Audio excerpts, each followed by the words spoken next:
Bertemu kembali dengan Ibu Mulyani untuk belajar biologi. Hari ini yang akan kita bahas masih materi tentang ekosistem. Spesifik yang akan kita pelajari adalah daur biogeokimia. Nah, apa itu yang dimaksud dengan daur biogeokimia? Jadi, yang dimaksud dengan daur biogeokimia adalah peredaran atau siklus unsur-unsur kimia dari lingkungan melalui komponen biotik dan kembali lagi ke lingkungan. Proses tersebut terjadi secara berulang-ulang dan tidak terbatas. Jika suatu organisme mati, bahan organik yang terdapat di dalam tubuh organisme tersebut akan dirombak menjadi zat anorganik dan dikembalikan ke lingkungan. Nah, daur biogeokimia dapat dikelompokkan menjadi 3 tipe, yaitu daur gas, daur cair, dan daur padat atau sedimen. Daur gas meliputi daur karbon dan daur nitrogen, sedangkan yang daur cair meliputi daur air, sedangkan daur padat atau sedimen meliputi daur fosfor dan daur belerang. Nah, semuanya akan kita bahas satu persatu, mulai dari daur karbon. Ya, kita mulai dari daur karbon. Oke, perhatikan skema daur karbon berikut ini. Jadi, kalau kita bicara daur karbon, maka unsur karbon itu pertama kali kita ditemukan di atmosfer dalam bentuk karbon dioksida, ya, dalam bentuk karbon anorganik, yaitu karbon dioksida atau CO2. Nah, senyawa anorganik CO2 baik di darat maupun di air akan diubah oleh produsen, dalam hal ini oleh tumbuhan, menjadi senyawa karbon organik melalui proses fotosintesis. Karena tumbuhan dia bisa melaksanakan proses fotosintesis. Disertai dengan penyimpanan energi yang berasal dari radiasi cahaya matahari, ya. Jadi tumbuhan memerlukan cahaya matahari untuk proses fotosintesis.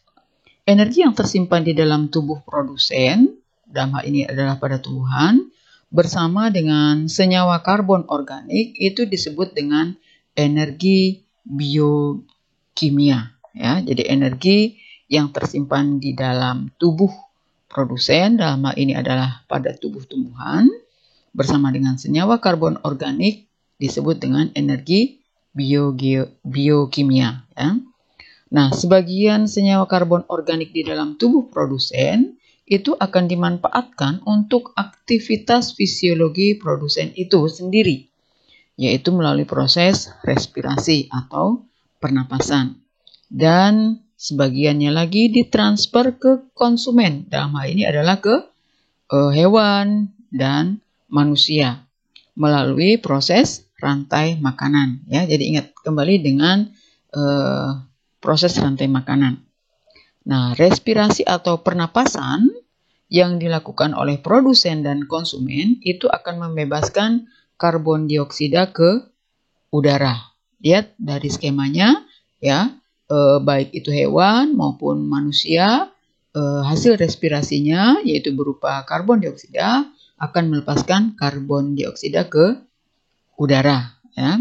Nah, jika produsen dan konsumen mati, senyawa karbon organik di dalam tubuhnya akan diurai oleh organisme pengurai, dalam hal ini oleh bakteri dan jamur yang akan membebaskan karbon dioksida ke udara atau ke dalam air. Nah, makanya di situ ada bakteri pengurai. Jadi bakteri pengurai itu fungsinya adalah apa tadi? Menguraikan jasad-jasad yang sudah mati, baik itu tumbuhan, hewan ataupun manusia yang mati, ya. Sebagian bahan organik di dalam tubuh organisme ada yang sulit diuraikan, yaitu perlu waktu yang lama, dan ada yang berubah menjadi batu kapur atau CaCO3, kemudian ada yang berbentuk arang, dan minyak bumi atau bahan bakar fosil. Nah, lihat tandanya ya, ada bahan bakar fosil. Nah, pembakaran bahan bakar fosil akan membebaskan karbon dioksida kembali ke udara. Nah, jadi bahan bakar fosil dalam hal ini adalah minyak bumi, ya, itu digunakan oleh manusia untuk kegiatan industri, untuk transportasi, dan untuk aktivitas-aktivitas yang lainnya. Dan aktivitas tersebut melepaskan karbon dioksida ke atmosfer atau ke udara. Sementara di dalam air, karbon dioksida itu terlarut dan akan bereaksi dengan air membentuk asam karbonat atau H2CO3. Nah, asam karbonat ini kemudian bereaksi dengan batu kapur, yaitu CaCO3 tadi ya, yang berlimpah di perairan, terutama lautan, untuk membentuk ion bikarbonat atau HCO3-. Nah, dan selain ion bikarbonat juga karbonat atau ion CO3-2-. Nah, ion bikarbonat merupakan sumber karbon dioksida bagi organisme perairan.